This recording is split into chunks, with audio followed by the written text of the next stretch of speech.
પ્રાચીન સમયમાં એક લૂંટારો અને એક સંતની એક જ દિવસે મૃત્યુ થઈ જાય છે। બંનેના અંતિમ સંસ્કાર એક જ દિવસે થયા હતા।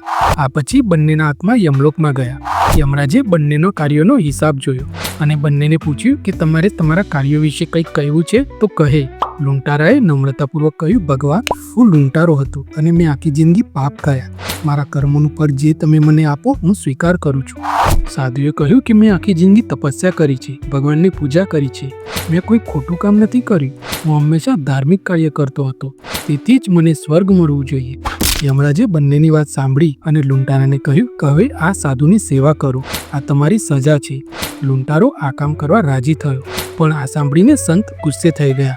ઋષિએ યમરાજને કહ્યું કે મહારાજ, તે પાપી છે, તેનો આત્મા અશુદ્ધ છે, તેણે જીવનમાં કોઈ સારું કામ કર્યું નથી। જો તે મને સ્પર્શે તો મારો ધર્મ ભ્રષ્ટ થઈ જશે। ઋષિ આ સાંભળીને યમરાજ ગુસ્સે થઈ ગયા।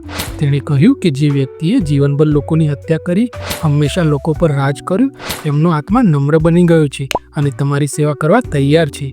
જ્યારે તમે જીવનભર ભક્તિ અને તપસ્યા કરી હતી, પણ તમારા સ્વભાવમાં અહંકાર છે।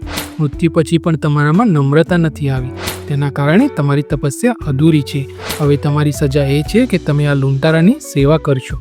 તો મિત્રો, આ વાર્તા આપણને એ શીખવે છે કે આપણે જીવનમાં સારા કાર્યો કરતા રહેવું જોઈએ, પરંતુ વ્યક્તિએ ક્યારે અભિમાન ન કરવું જોઈએ। અભિમાન કરનારના સારા ગુણો નાશ પામવા લાગે છે, એ કારણે વ્યક્તિએ હંમેશા નમ્ર રહેવું જોઈએ। તો મિત્રો, વાર્તા સારી લાગે તો લાઈક કરજો, ચેનલને સબસ્ક્રાઈબ કરજો। મળીશું બીજા વિડીયોમાં। જય હિન્દ, જય ભારત, જય જય ગરવી ગુજરાત।